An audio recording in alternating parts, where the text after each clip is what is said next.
Bonjour à chacune et à chacun, je suis ravie d'être présente aux Assises de la vie associative qui réunit plus de 400 représentants d'associations. L'objectif de ces rencontres est de mieux se connaître, mieux connaître nos particularités afin de s'enrichir, de pouvoir innover et mutualiser peut-être, afin que jusqu'au mois de mai l'année prochaine, des gens s'investissent dans des groupes de travail pour nous faire remonter les besoins, les urgences. Un questionnaire a été envoyé aux associations. Il nous a alertés sur les besoins en formation, en communication, en locaux, en finances. Il s'agit d'améliorer nos pratiques et d'échanger sur ce sujet. Il y a 1400 associations à Angers. Et les associations, elles sont au cœur de la vie de la cité. Elles interviennent sur tous les champs. Sur le champ du sport, sur le champ de la culture, sur le champ de la solidarité, sur le champ du vivre ensemble au sens large. Et il nous semblait fondamental, au début de ce nouveau mandat de 6 ans, qu'on puisse prendre le temps de proposer à toutes les associations des assises qui leur permettent de se retrouver, de partager leurs difficultés, de nous faire part de leurs espérances, de leurs besoins, pour qu'on écrive des règles du jeu, parce qu'aujourd'hui, on a des associations parfois qui sont très actives, qui ont des difficultés pour trouver des locaux. On en a d'autres qui auraient besoin de trouver des partenaires pour développer tel ou tel type d'activité. Et on se rend bien compte que dans un contexte où il y a moins d'argent public qu'avant, c'est très important qu'on s'interroge sur la manière de faire mieux en étant plus efficace et en étant plus proches les uns des autres. Et dans ce contexte, cette journée, ce n'est pas la fin de quelque chose, c'est le lancement d'une démarche qui va nous conduire jusqu'au mois de mai. Et au mois de mai, quand on aura fini tout ce travail de concertation avec les associations, on pourra à ce moment-là écrire des nouvelles règles du jeu pour l'avenir, pour qu'il y ait davantage de transparence et d'équité dans la manière de suivre et d'accompagner les associations.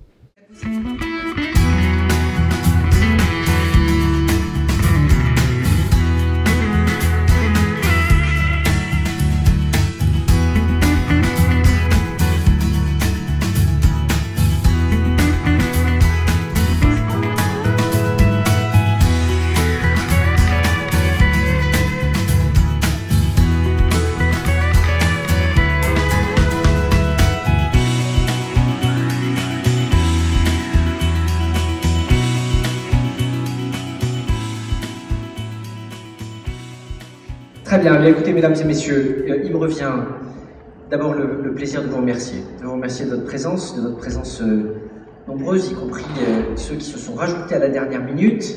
On veut vraiment vous dire à quel point, pour nous, ce moment il est important, parce que c'est pas la fin de quelque chose. C'est le début, précisément, d'un chemin qui va nous emmener jusqu'au 30 mai et jusqu'à ces conclusions qui nous permettront de revivifier, de refonder un certain nombre de nos méthodes. Dans ce qui a été projeté il y a quelques minutes, il y a à la fois ces ateliers qui vont permettre de poursuivre ce travail. Et je vous encourage vivement, à partir du moment où il y a un thème ou un sujet sur lequel vous voulez vous mobiliser, à participer à ces ateliers pour que les conclusions que nous rendrons le 30 mai devant vous tous sur les engagements qui seront ceux de l'équipe municipale et sur les nouvelles perspectives de travail, et vous en soyez le plus possible les acteurs. Et puis ce sera l'occasion de prolonger les réflexions qui ont été émises à haute voix par Michel Moreau, ou tout simplement que vous avez pu émettre ce matin, avec beaucoup de lignes de force qu'on retrouve, et sur lesquelles nous aurons effectivement à approfondir les choses. Mais il a également été projeté cette date d'Agora, les 7 et 8 novembre prochains. C'est une manifestation, vous le savez, qui est très importante, qui a pris toute sa place aujourd'hui dans la vie angevine, qui nous semble avoir été une excellente initiative par le passé, une vraie création des équipes précédentes, et que nous considérons comme étant utile, à la fois dans son rythme et dans son format. Cette édition d'Agora, elle sera aussi l'occasion de pouvoir commencer à traduire une partie des engagements qu'on prendra le 30 mai. Mais on tiendra également ce jour-là un de nos engagements de campagne, en organisant des trophées du bénévolat. Ça faisait partie de manière claire de notre programme, et on a la conviction que si on veut aider à retrouver des bénévoles, il ne faut pas qu'on oublie de mettre en valeur ceux qui s'engagent. À nos yeux, les trophées du bénévolat, c'est d'ailleurs pas forcément pour remercier des présidents. Ça peut être parfois pour remercier des militants de ces associations qui sont dans l'ombre, qui assurent la fonction, vous savez, celle pour laquelle il y a toujours plus de candidats que de postes, la fonction de trésorier. Généralement, quand on est autour de la table et qu'on dit « bon alors qui est trésorier ?» il faut attendre le 3e tour de table pour qu'il y en ait un qui finisse par dire « bon alors d'accord, mais jusqu'à ce qu'on trouve quelqu'un ». Et puis je suis sûr que si je fais un petit sondage, ceux qui ont accepté ça un jour le sont toujours, plusieurs années après. Sur cet axe du bénévolat, il y a cette idée d'un passeport du bénévolat qui permettrait de valoriser les compétences. On est dans un contexte que chacun connaît, au niveau économique et social. Et parfois, on peut avoir des hommes et des femmes qui sont dans des situations de réorientation professionnelle ou tout simplement d'accès à un premier emploi et qui n'ont pas suivi un parcours universitaire ou scolaire qui leur permet de valoriser dans le cadre d'un CV des compétences de manière facile. En revanche, dans la vie associative, il y a des compétences qu'on acquiert. Comment on est capable de les acquérir dans un cadre professionnel? L'idée du passeport, c'est la reconnaissance de ces compétences, le fait en quelque sorte de les valoriser, de pouvoir les breveter pour que ça puisse devenir un appui dans ce qui sera ensuite une recherche d'emploi, pas forcément dans un cadre qui sera un cadre associatif. Il me reste donc, après vous avoir dit tout ça, à vous remercier, et pas seulement à vous remercier pour aujourd'hui. Parce qu'à vrai dire, prendre un samedi matin, c'est super pour prendre le temps de réfléchir.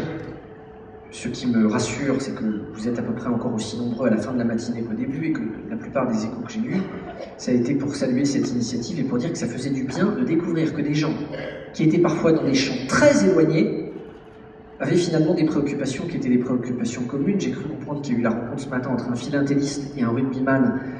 Je cite cet exemple, mais il y en a eu sûrement plein d'autres, qui se sont rendus compte que malgré le fait qu'ils étaient sur des champs très différents avec des profils d'adhérents qui n'étaient pas les mêmes, il y avait des vraies problématiques communes sur lesquelles il allait falloir être capable de travailler ou de se mobiliser. Donc mes remerciements, ils ne sont pas d'abord pour ce matin. Ils sont d'abord pour tout le travail que vous accomplissez tout au long de l'année dans l'ombre. J'ai commencé par ça, mais c'est par là que je veux finir. Une ville sans tissu associatif, c'est un ensemble de rues et c'est un patrimoine qui n'a pas de vitalité. Ce qui rend vivant une ville, c'est les initiatives de ses citoyens. Et c'est précisément ce supplément d'âme que vous donnez dans les engagements qui sont les vôtres. Sans vous, sans les intensités de vos combats, de vos talents, de vos aspirations, de vos souhaits, notre ville ne serait pas ce qu'elle est. Donc je vous remercie du fond du cœur, au nom du conseil municipal et au nom de tous les Angevins pour lesquels vous apportez au quotidien, de manière discrète, de manière quasi systématiquement bénévole, tous ces services, toutes ces organisations, pour donner du cher au quotidien à la réalité de cette ville. Soyez profondément remerciés et mesurez bien que l'état d'esprit avec lequel nous regardons l'ensemble de ces sujets, c'est avec cette bienveillance par rapport à ce que vous représentez et avec la volonté que le mot de partenariat y prenne tout son sens dans les prolongements qu'on donnera à ces assises. Merci de votre attention et rendez-vous au plus tard le 30 mai.